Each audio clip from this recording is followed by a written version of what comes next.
All right, so let's dive into South Korea, a thriving democracy, key U.S. ally.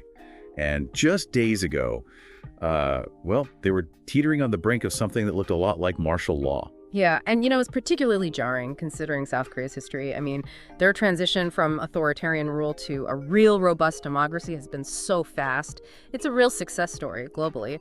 So to see this kind of event it's definitely raising eyebrows.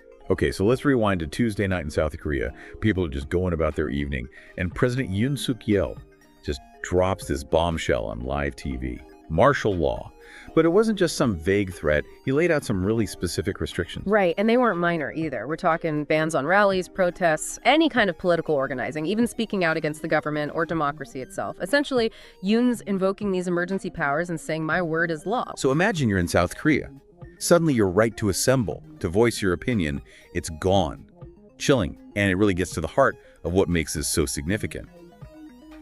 But to understand why Yoon took such a drastic step, well, we need to look at the politics. For sure, South Korea has been in a political deadlock for months. The Liberal Opposition Party, the Democratic Party of Korea, they hold a majority in the National Assembly. They've been clashing with Yoon's more conservative People Power Party and their agenda. It's a recipe for gridlock. And it wasn't just policy disagreements. Things came personal. The opposition was trying to impeach some of Yoon's key appointees, specifically prosecutors who chose not to indict his wife, amidst all these allegations of financial wrongdoing. Yeah, that's crucial. It suggests that Yoon might have felt personally under attack, maybe even fearing for his presidency. So this martial law declaration could be interpreted as a way to silence his critics, to consolidate power, and maybe even deflect from the scandals around him. But this wasn't some closed-door maneuvering. Yoon justified this martial law decree. He accused the opposition of some pretty serious stuff, being anti-state, siding with North Korea, heavy accusations, especially in a country still technically at war with its neighbor. And it's important to understand what those accusations mean in South Korean politics. Anti-state doesn't always mean treason, literally. It's often used to discredit opponents, to paint them as disloyal or even dangerous. And that accusation of siding with North Korea, especially potent, it taps into some deep anxieties about national security. So are these accusations based on evidence? Or is it political rhetoric, aimed at demonizing the opposition and justifying a power grab? It's a question that's been hotly debated. Exactly, and that debate gets to what's at stake here. The integrity of South Korea's democratic institutions. Is this a president responding to a real threat, or a leader exploiting fear and division for personal gain? And to really grasp this, we need to understand how South Koreans reacted to this. After all, they're the ones living with the consequences. Right. Imagine that fear. Imagine the uncertainty. People rushing to be with families, worried about being arrested, just for speaking out. For many South Koreans, especially those who lived through the authoritarian past, this must have been terrifying, like an echo of a time they thought they left behind. But even with the fear, there was defiance. Protests erupted, even though they were banned. People chanting against dictatorship, lawmakers pushing past soldiers to get into parliament. It was powerful, this refusal to let their freedoms be taken away. Yeah, and here you see the strength of South Korea's civil society. Despite the risk, they were willing to stand up for their rights, for democracy, a testament to collective action, and ultimately it forced Yoon to back down.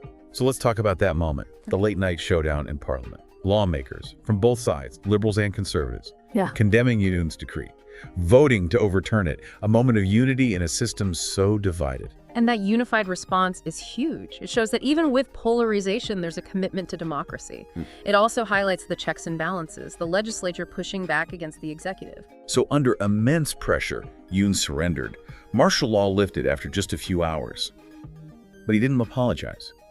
He doubled down on his accusations, insisting that the opposition was the problem, the threat to national security. So did he miscalculate? Was this a desperate power grab that backfired?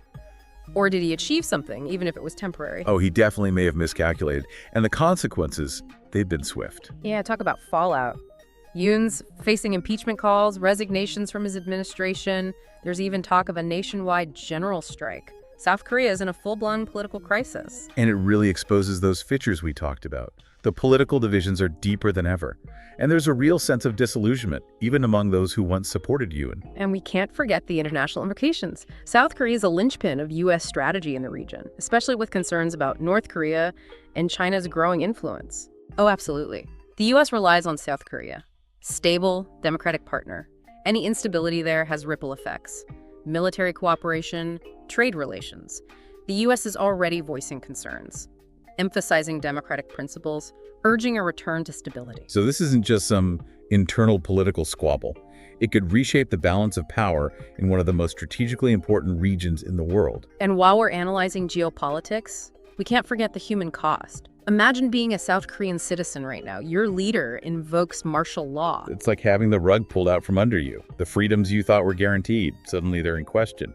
It's got to be unsettling, especially for those who remember South Korea's authoritarian past. It brings back those anxieties about how fragile democracy can be. This isn't theoretical for them, it's real life. So zooming back in on Yoon's actions, let's unpack his claim that the opposition was undermining him, those impeachment attempts against his appointees, specifically the prosecutors who didn't indict his wife.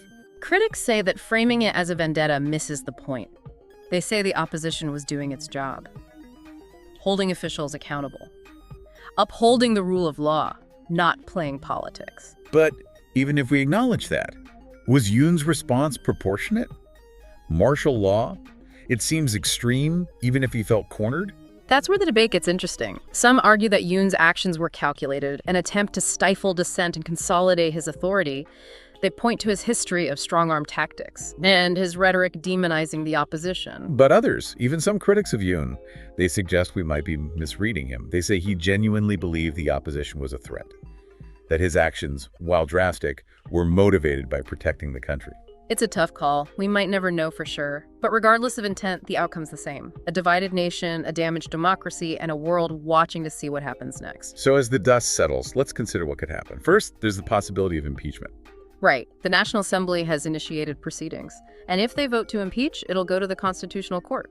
And if the court upholds the impeachment, that would be unprecedented in South Korea. Absolutely. A historic moment. It would likely trigger a snap election, potentially a big power shift. But even if Yoon survives impeachment, he's facing a legitimacy crisis. With his approval ratings plummeting and allies leaving, can he govern a country that's turning against him? Yeah, it's hard to see how he regains control now. He's alienated so many, and those calls for resignation are just getting louder. He's definitely in a tough spot. And even if he holds on to power, that political paralysis will likely continue. The opposition controls the legislature, and they've shown they'll block his agenda. We could be looking at years of gridlock with nothing getting done. So it sounds like South Korea is at a crossroads. Regardless of what happens with Yoon, what will determine which path they take? Well, one big factor is the strength of their institutions. South Korea's democratic institutions, they've been tested before, and they've proven to be pretty robust. The Constitutional Court, for instance, they have a history of independence, even under pressure. So there's hope that the system can fix this. Exactly. The checks and balances, they can prevent abuses of power and make sure the people's will prevails. But it'll take work from citizens, civil society, and the international community. Speaking of which, let's zoom out to the wider implications, especially for the U.S. They have a lot riding on a stable South Korea. Absolutely. Cornerstone of U.S. strategy in the Asia-Pacific, key ally for containing North Korea, vital economic partner, and a democratic counterweight to China. So instability there undermines U.S. interests. No doubt. It could embolden North Korea, weaken the U.S.-South Korea alliance, and give China an opening. And with North Korea already making moves, missile tests, that kind of thing, this is a sensitive time for upheaval in the South. For sure. There's a real worry that Kim Jong-un might try to capitalize on this, maybe military provocations or just stirring up more trouble. The U.S. and its allies need to be careful. So this martial law incident, it seems like it's created a lot of unintended consequences, not just for South Korea, but for the whole region. It reminds us that even in a democracy like South Korea, things can change fast. It also shows how interconnected global politics are. What happens in one place can have huge effects elsewhere. So as we wrap up this deep dive, what's the key takeaway? What should our listeners keep in mind as this story unfolds? I think the biggest thing is that democracy is fragile. It takes constant work, commitment from everyone. It's not something to take for granted, not even in a country like South Korea. Well said. This deep dive has given us a lot to think about. The situation in South Korea is far from over. The stakes are high, not just for them, but for the whole region, and really for democracy itself. We'll be keeping a close eye on things, and we'll be back with updates. Thanks for joining us for this deep dive.